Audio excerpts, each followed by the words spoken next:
Bismillahirrahmanirrahim. Assalamualaikum warahmatullahi wabarakatuh. Alhamdulillahilladzi faddala bani Adam bil ilmi wal amal ala jami'il alam. Wassalatu wassalamu ala Muhammadin sayyidil arabi wal ajam wa ala alihi wa ashabihi ya nabi'il ulumi wal hikam.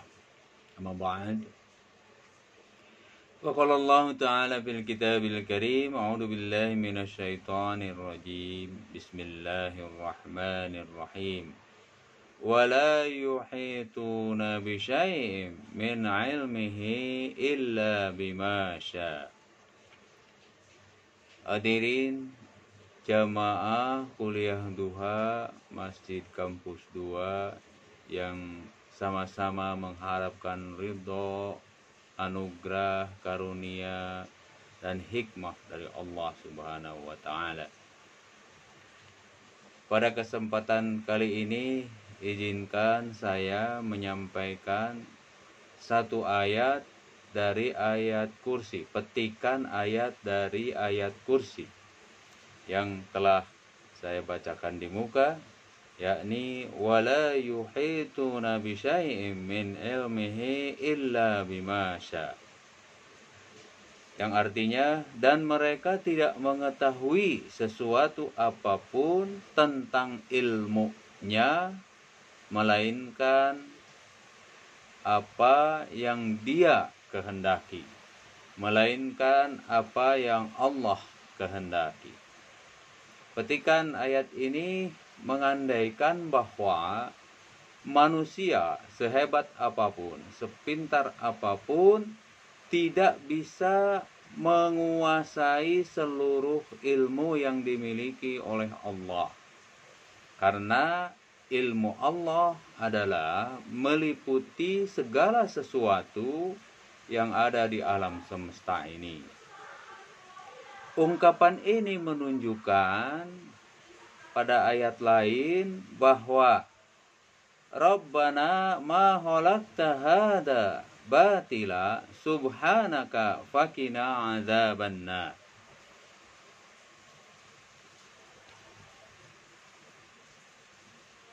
Kita harus selalu mensucikan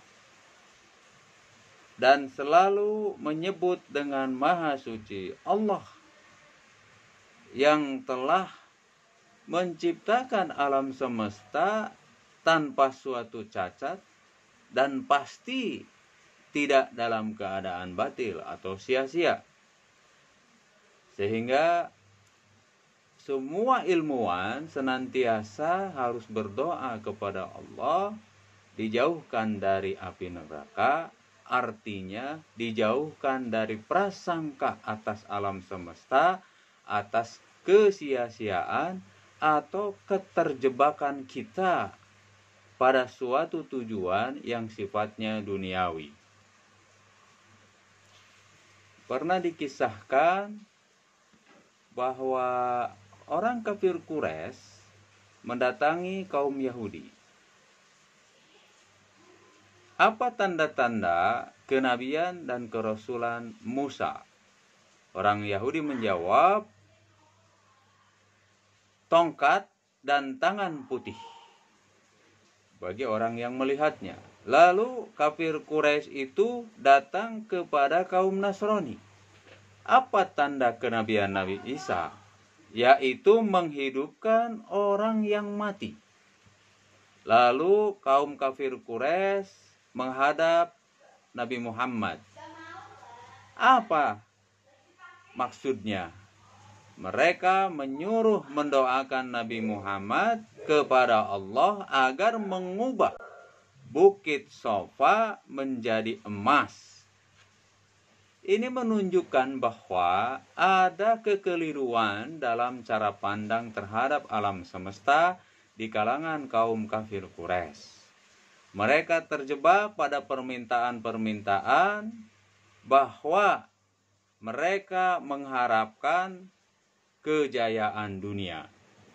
Dengan mengubah Bukit Safa menjadi emas, Mereka berharap pertama menunjukkan dan membuktikan kenabian Nabi besar Muhammad Sallallahu Alaihi Wasallam. Selebihnya mereka menganggap bahwa dengan harta kekayaan itu mereka bisa menguasai dunia, bisa menggenggam dunia. Padahal ayat di muka menunjukkan bahwa meskipun tidak mengubahnya menjadi emas, bukit Safa dan Marwah itu tidak diubah menjadi emas, di situ tetap tidak ada kesia-siaan pada saat tempat itu tetap menjadi bukit biasa. Artinya ada makna di situ. Itu menunjukkan juga bahwa Allah Subhanahu wa taala memberikan kelebihan kepada setiap umatnya. Negara kita adalah negara yang diberikan kelebihan, dianugerahi oleh Allah kesuburan tanahnya. Tidak perlu kita menuntutnya mengubah menjadi emas. Dengan ilmu pengetahuan kita mengolahnya. Tetapi dengan demikian, para ilmuwan tentu juga sama. Tidak boleh terjebak pada unsur-unsur yang bersifat duniawi. Kita flashback ke belakang.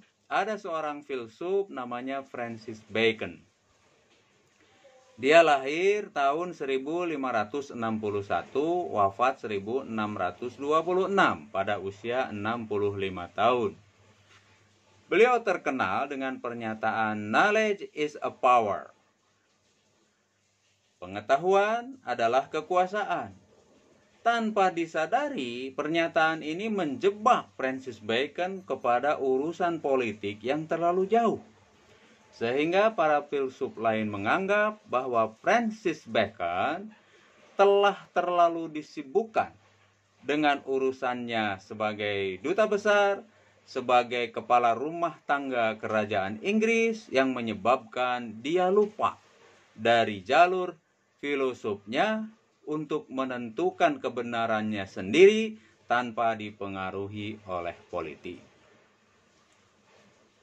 Memang dengan demikian, ilmu pengetahuan tidak bisa lepas dan independen secara sempurna. Ketika kaum positivistik, kaum modern menganggap bahwa ilmu pengetahuan itu harus dipisahkan dari berbagai kepentingan, mereka terjebak pada suatu kepentingan yang baru, yaitu demi ilmu pengetahuan itu sendiri. Padahal di dalam Islam, keberpihakan pada Allah Subhanahu wa taala tidak bisa ditolak dan tidak bisa didustakan. Artinya, pada saat kita sedang menelusuri, meneliti, menyelidiki berbagai gejala alam dengan berbagai metodologinya, maka tujuan utamanya adalah mensucikan Allah Subhanahu wa taala. Zikrullah, berzikir dan mengingat kepada Allah senantiasa dalam konteks apapun, terutama dalam konteks ilmu pengetahuan. Dengan demikian, maka Al-Quran kecuali berisi tentang akidah, tentang akhlak, tentang hukum, juga tentang perintah dan larangan, di dalamnya menganjurkan untuk mengamati dan mempelajari alam semesta yang sangat luas ini. Itulah ayat-ayat Allah Subhanahu wa ta'ala. Itulah tanda-tanda kebesaran Allah Subhanahu wa ta'ala. Oleh karena itu, ada unsur teologis, ada unsur politik, ada unsur pasar, ada unsur kesosialan, ada unsur ekonomi dalam setiap kiprah pengetahuan. Saya kira masuk akal jika pengetahuan itu memiliki keberpihakan kepada teologi, yaitu mengembalikan kepada Allah Subhanahu wa ta'ala. Semoga ada manfaatnya. Wabillahi taufiq wal hidayah. Wassalamualaikum warahmatullahi wabarakatuh.